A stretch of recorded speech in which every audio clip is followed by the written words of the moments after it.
am dat un pic într-o parte că suflă vântul aici unde sunt. Sunt pe plaja Jimbaran, pe capătul dinspre peninsula Bukit. Am pornit înspre o altă cascadă în partea de est a insulei, dar acolo era foarte înnorat. La un moment dat m-am gândit, hai să vin totuși în Bukit să ne mai uităm la plaje, că n-am văzut plajele din partea asta. Până acum am văzut doar una. Nu m-am așteptat să fie Jimbaran așa de simpatică, deci eu știam că, din punctul meu de vedere, era în aceeași categorie cu Kuta, Seminyak și Canggu, adică multă mizerie, nisip închis la culoare, multe construcții, turism exacerbat de mare, în fine.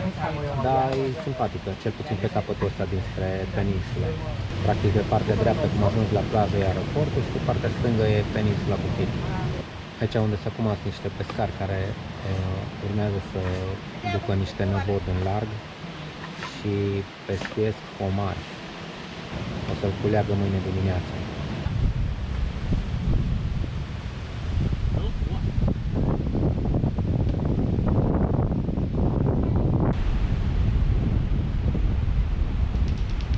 Mergem spre o altă plajă, tot aici în Jimbaran, le luăm pe rând. Honeymoon îi zice, dar am văzut copacul ăsta cu niște fructe foarte interesante și am zis totuși să vă arăt și vouă.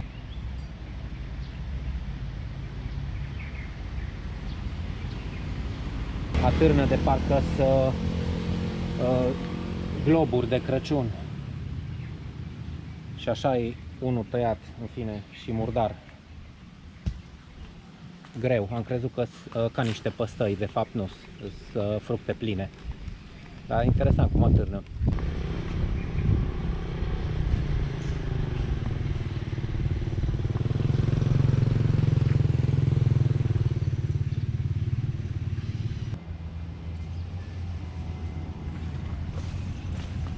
Am venit pe drumul de asfalt până la un templu care e chiar pe malul mării. Și acum o să ieșim un pic, probabil pe stânci, să vedem ce se vede de aici. Nu suntem fix la plaja Honeymoon. Plaja Honeymoon e undeva în spate, cu un drum secundar pe care se merge, care e urât, mi-a zis un tip. Aici a plouat azi dimineață, văd că e un pic de noroi cam peste tot. Dar hai să vedem marea prima dată și după aia încercăm să ajungem și acolo.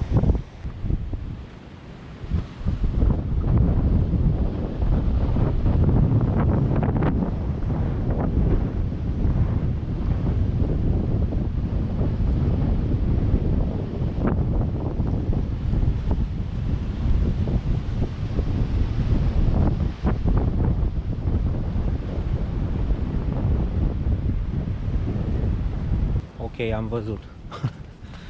E efectiv un punct mic de belvedere, nu poți să cobori.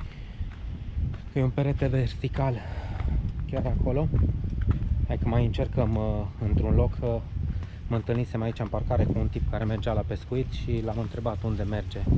Și l-a venit, parchează și el aici unde am parcat și eu și se duce pe partea dreaptă a templului, nu pe stânga, cum am venit noi, mai aproape de apă.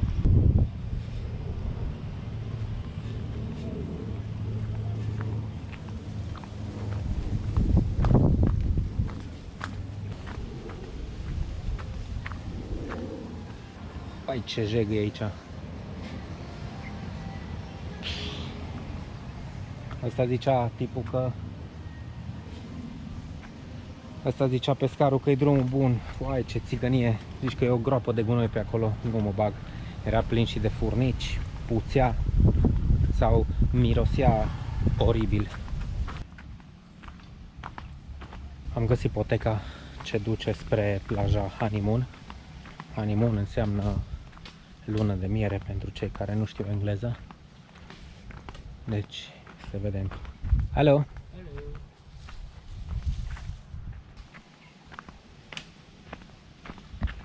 Bună ziua! Deci pe aici nu m-aș fi băgat cu scuterul. Cred că nici dacă ar fi fost pământul uscat. E un pic noroi, numai că pietrele se așa destul de ascuțite.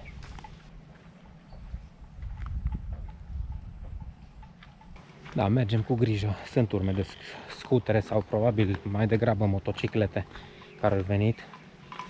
Pentru că Oamenii ăștia de aici se cam bagă peste tot cu scuterul sau motocicleta, dar nu neapărat din lene, ci din simplu fapt că știu să conducă foarte bine pe orice tip de teren.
Am ajuns la mare, dar nu cred că asta e plaja, cel puțin nu așa arăta din fotografii.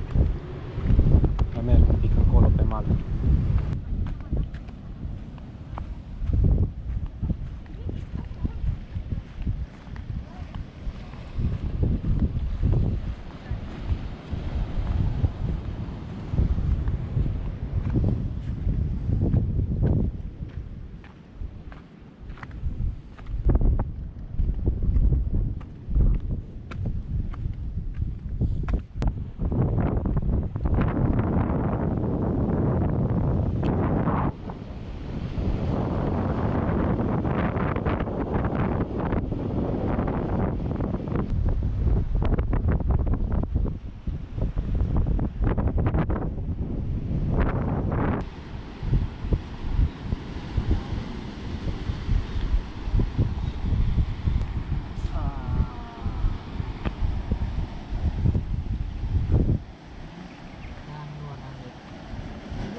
Dapat ikan? Belum.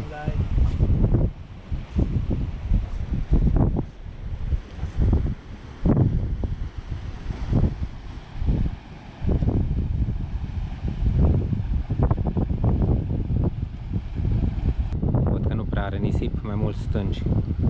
De aici în apă se văd niște pești.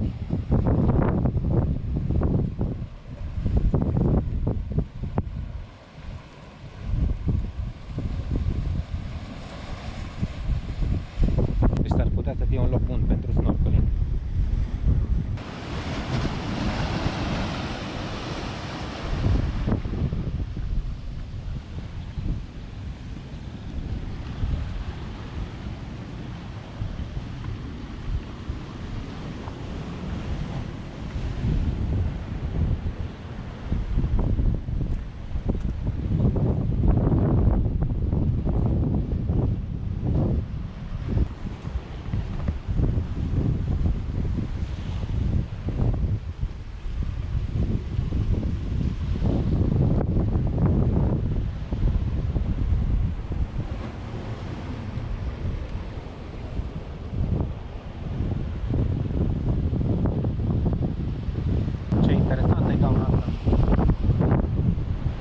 Foarte ascuțite stâncile, deci nu e un loc în care să vii desculți.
Acum m-am uitat din nou pe Google Maps.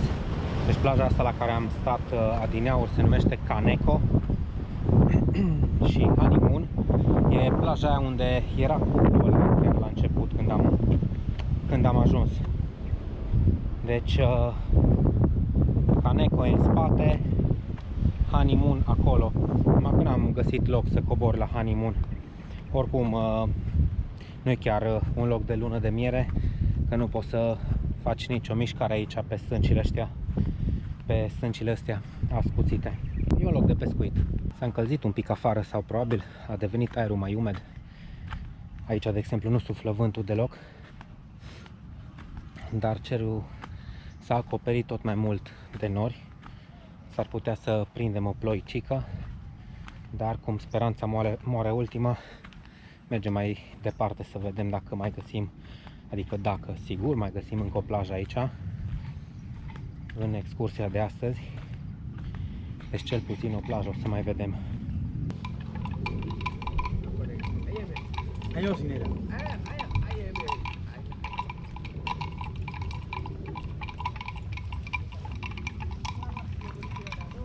Hello. Doamna, era un pretext, da. Erau 4 turiști care după fețe erau din estul extrem al Indoneziei, din zona Papua. Au niște figuri total diferite. Că practic la origine sunt din altă rădăcină umană, ca să zic așa. Altă rasă. Apa mau masak di sini? Kamu mau apa, Mek? Pentol, sempol, Cilok, sempol, Sempol, ya meatball. cilok, tahu, ya, sate, atau Somai. apa? Somai. Aici a venit un nene care o să vândă la cei care vin și pleacă de la plaja asta, o să vândă de mâncare. Un mic business.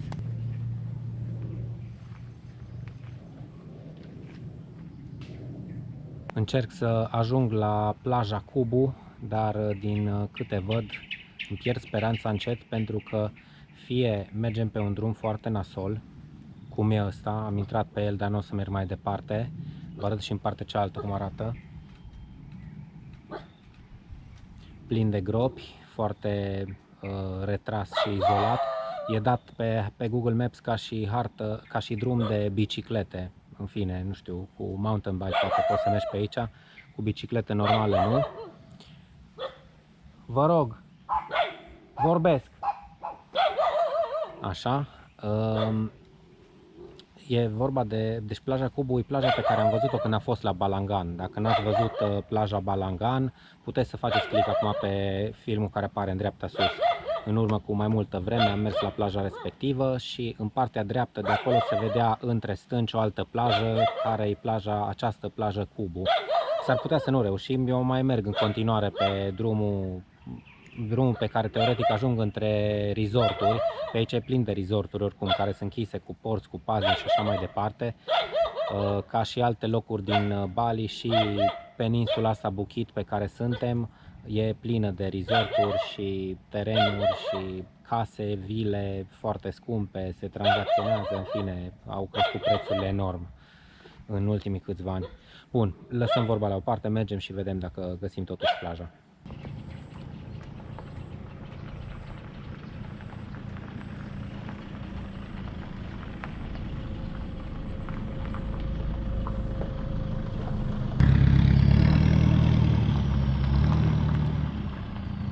Deci ăsta e drumul pe care merg. Acum trec printr-o carieră de piatră sau ceva de genul ăsta.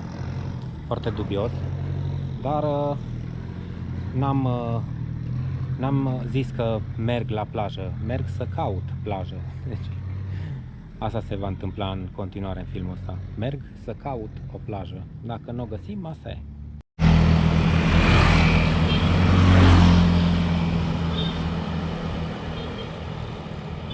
Am dat de un drum mai bun, asfaltat, care merge în direcția bună, conform hărții, încolo trebuie să merg. Vedem unde ajungem.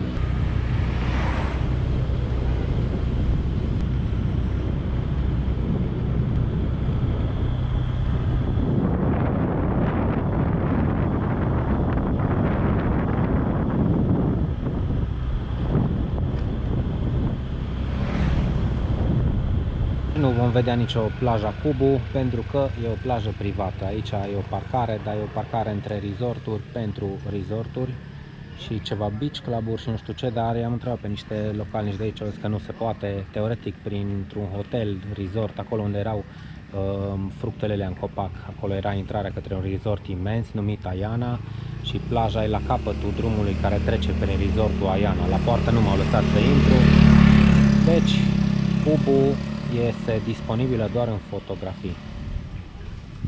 Încercăm în altă parte.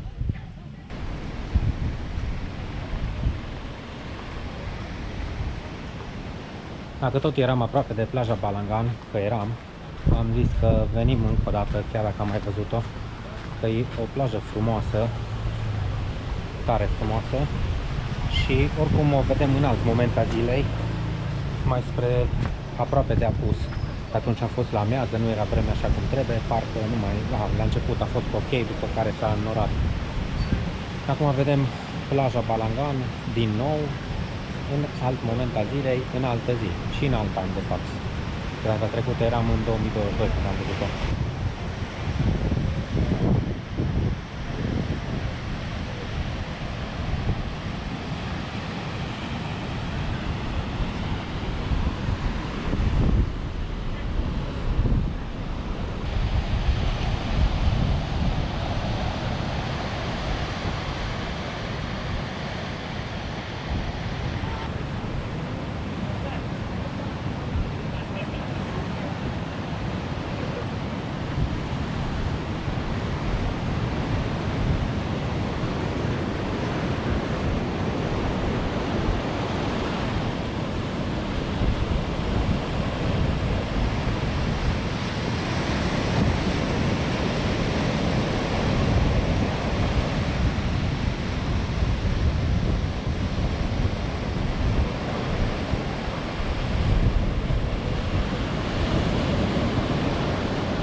Locație, o să ia ceva de băut,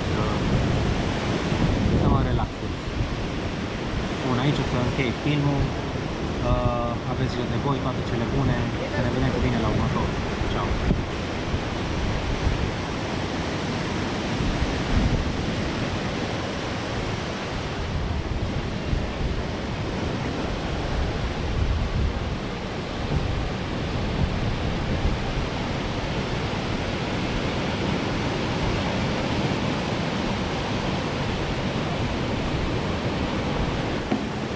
Ece, coba. Oi.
Casi. Am luat fructul magic.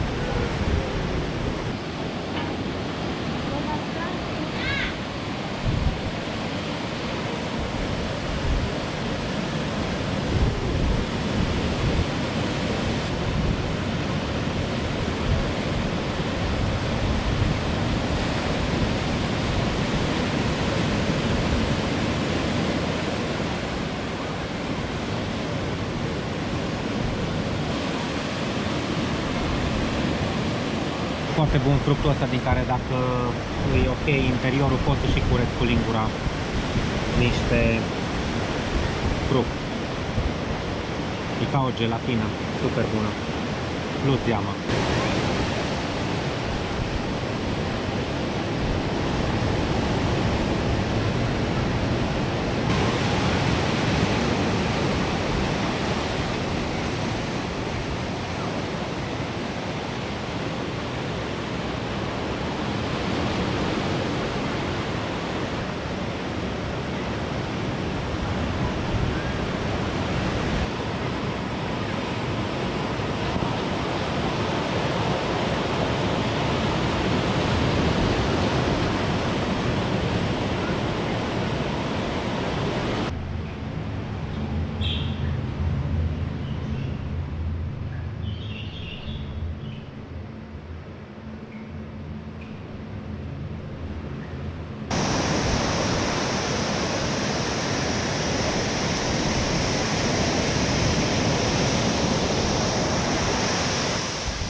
Yeah.